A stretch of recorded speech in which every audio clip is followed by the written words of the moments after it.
Hello, my group's discussion was on healthcare disparities in the world. So we're going to be taking a little bit of a look at that, and then at the very end, we're going to look at what are some proposed solutions to healthcare disparities throughout the world. The agenda for this is first the definition, then the impact of health inequality and some data, social determinants of health, impacts of wider determinants on health inequalities, some examples, working for health equity, how to tackle health inequality, and then some calls to action at the very end. So what is the definition of health inequity? Health inequities are differences in health status or in the distribution of health resources between different population groups. These can arise from social conditions in which people are born, where they grow, live, work, or age. Understanding healthcare disparities is crucial for addressing inequities in healthcare. These disparities often reflect broader social inequalities which can significantly affect health outcomes.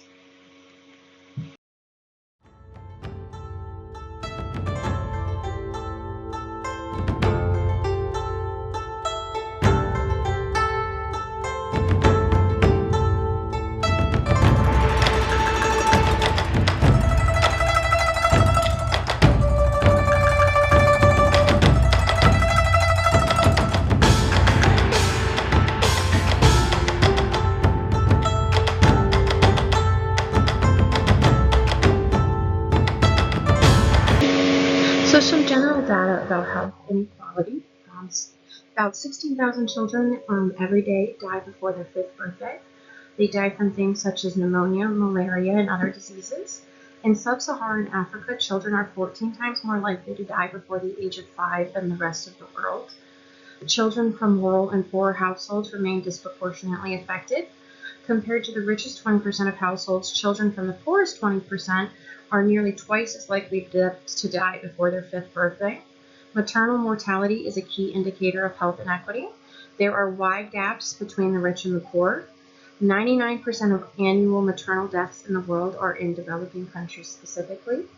And then an example is women in Chad have a lifetime risk of maternal death of 1 in 16, while women in Sweden have a risk of 1 in 10,000, so a very large difference. Continuing on with some more data, tuberculosis is considered a disease of poverty. Around 95% of TB deaths are in the developing world. These deaths mainly affect young adults.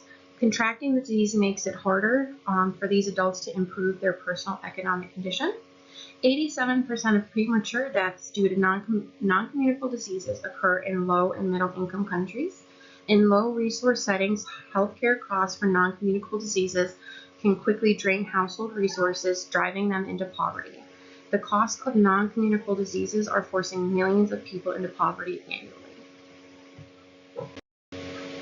Life expectancy varies by 34 years between different countries. In low-income countries, the average expectancy is 62 years, when in the high-income countries, it's 81 years. So an example of that would be a child born in Sierra Leone can expect to live for 50 years, when a child born in Japan can expect to live for 84, I apologize. There are alarming health inequities within countries as well. In the United States, for example, African Americans only make up 13% of the population, but they account for almost half of all new HIV infections, and there is no biological or genetic reason for these alarming differences in health. Health disparities are also huge within cities. For example, in Glasgow, male life expectancy ranges from 66.2 years to 81.7 years, a difference of 15.5 years. According to the London Health Observatory, when traveling east from Westminster, each stop along the tube represents nearly 1 year of life expectancy lost. Health inequities have a significant financial cost to societies as well. The European Parliament has estimated that losses linked to health inequities have cost about 1.4% of the GDP within the European Union. This arises from losses in productivity, tax payments, and from higher welfare payments and higher healthcare costs. Persistent inequities have shown to slow development along. Close to 1 billion people live in slum conditions. This represents 1/4 of all of the world's urban population. The likelihood of meeting the Sustainable Development Goal 3 on good health and well-being is closely linked to the targets of Goal 11 on sustainable cities and communities.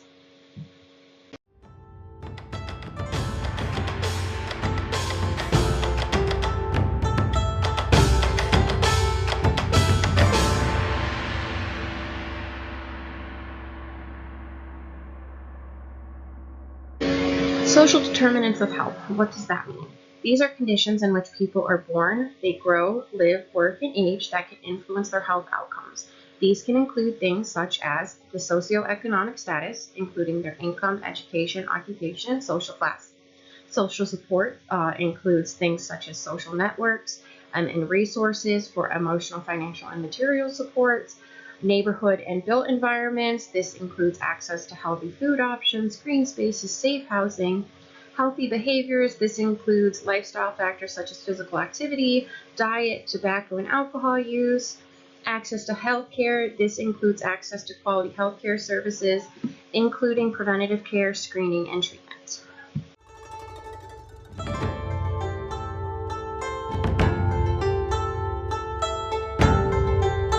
Continuing on with social determinants of health, more include discrimination and social inequalities. This includes experiences of discrimination, racism, and social exclusion. Overall social exclusion, marginalized communities face additional barriers to healthcare. And last, social and community context. This includes community engagement, civil participation, and social cohesion.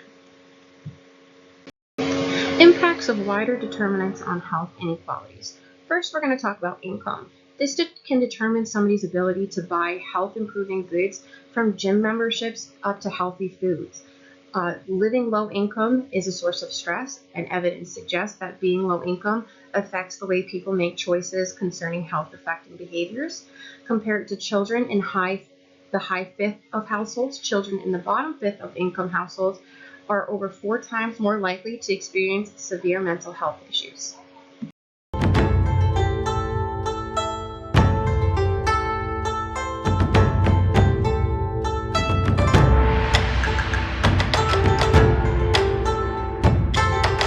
Continuing on, we're going to talk about housing. So poor quality and overcrowded housing conditions are associated with certain diseases and disorders such as cardiovascular disease, respiratory diseases, depression, and anxiety. So overcrowded and poor quality housing can increase the risk of those. Households from minority ethnic groups are more likely than white households to live in overcrowded homes and to experience poverty. Environment. Access to good quality green space is linked to improvements in physical and mental health and lower levels of obesity. Levels of access to green space are lower on average for people from ethnic minority communities and people living in areas of lower income.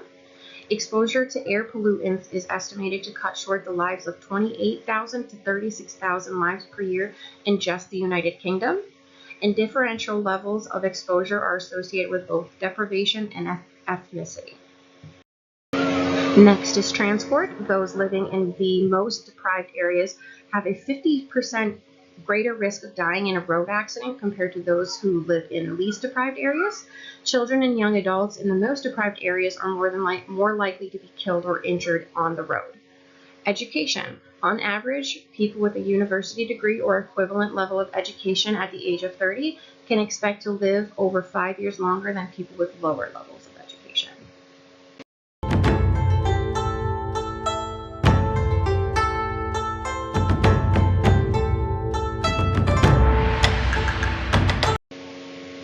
Work.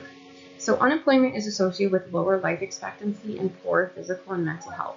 In 2019/2020, employment rates in the least deprived deciles were 81.5% compared to 68.4% in the most deprived decile. The quality of work, including exposure to hazards, job security, such on, determines the impact that somebody's work may have on their health. People from minority ethnic backgrounds experience higher levels of work stress.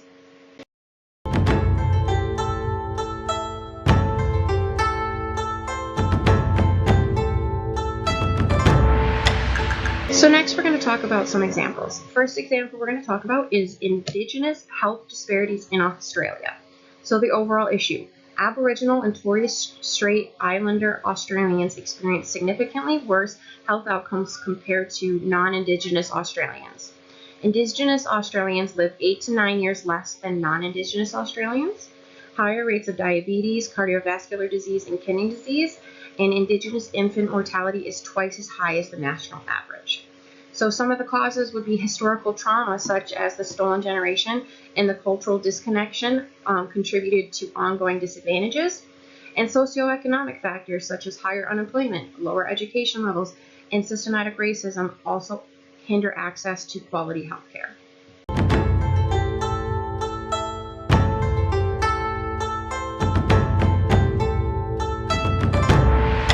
The second example we're going to take a look at is malnutrition and stunting in South Africa. So this remains to be a severe public health issue. Stunting affects a child's physical growth and their brain development. Malnutrition remains a critical public health concern across Africa, with significant impacts on child development and overall health outcomes. The prevalence of stunting among children under 5 years of age was 30% in 2022. So some key facts here are 27.4% of children under 5 in South Africa suffer from stunted growth. The issue is most prevalent in low-income communities where access to nutritious food, clean water, and healthcare is limited. Stunting has lifelong consequences, including reduced school performance, lower productivity, and higher risks of chronic disease in adulthood.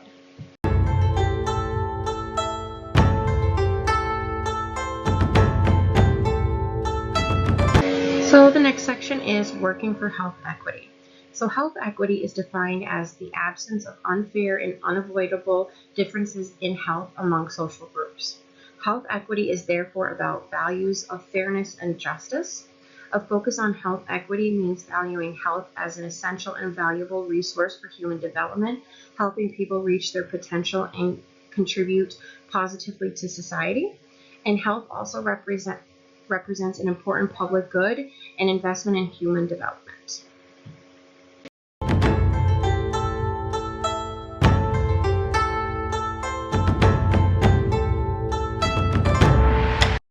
So individuals can make choices in everyday life that improves and protects their health, but their health is also influenced by external factors beyond their control. To address these external factors and create social conditions conducive to health, governments need to champion public health and health equity. They need to collaborate among many different departments and public bodies. They need to work with other sectors such as the community and voluntary sectors, service users, commercial interests, employers, and trade unions. At a more strategic level, governments need to continue to tackle the problem of poverty, inequality, and social exclusion by providing equitable, accessible health and other public health services and ensuring that public policies are conducive to health.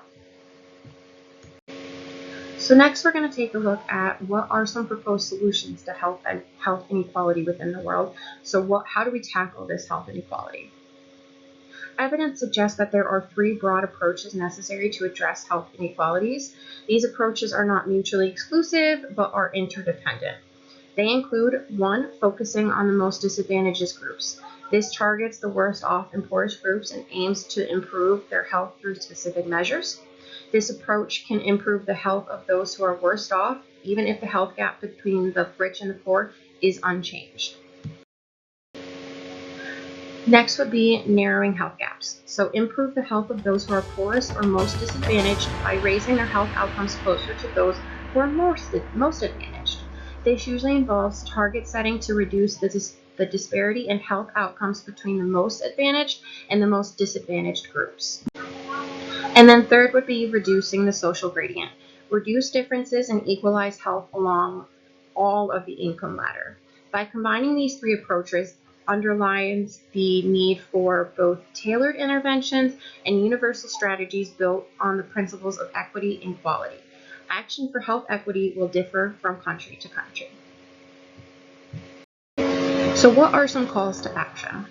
Addressing health inequalities is not only a matter of social justice, but also a prerequisite for sustainable development. To effectively tackle these disparities, a multifaceted approach is necessary. First, policy reform. Governments must prioritize health equity by implementing policies that ensure equal access to quality health care for all population segments. This includes investing in healthcare infrastructures and providing financial protection against health-related expenses. Community engagement. Empowering communities to participate in healthy decision-making processes ensures that interventions are culturally appropriate and address specific local needs. Grassroots initiatives can play a pivotal role in identifying and mitigating health disparities. Continuing on for calls to action. Cross-sector collaboration. Health outcomes are influenced by factors beyond the healthcare system. This is such as education, housing, employment, as we talked about. Collaborative efforts across various sectors are essential to address the social determinants of health comprehensively. Continuous monitoring and research. Establishing robust systems for monitoring health inequalities allows for the assessment of intervention effectiveness and guides policy adjustments. Ongoing research is vital to understanding emerging health disparities and develop innovative solutions. Collectively, these actions can contribute to more equitable health landscape, aligning with a broader objectives of the Sustainable Development Goals. Over the next 3 slides, you will see our references that we used to collect this information. This is the end of our video. I appreciate you taking the time to watch. We hope you enjoyed.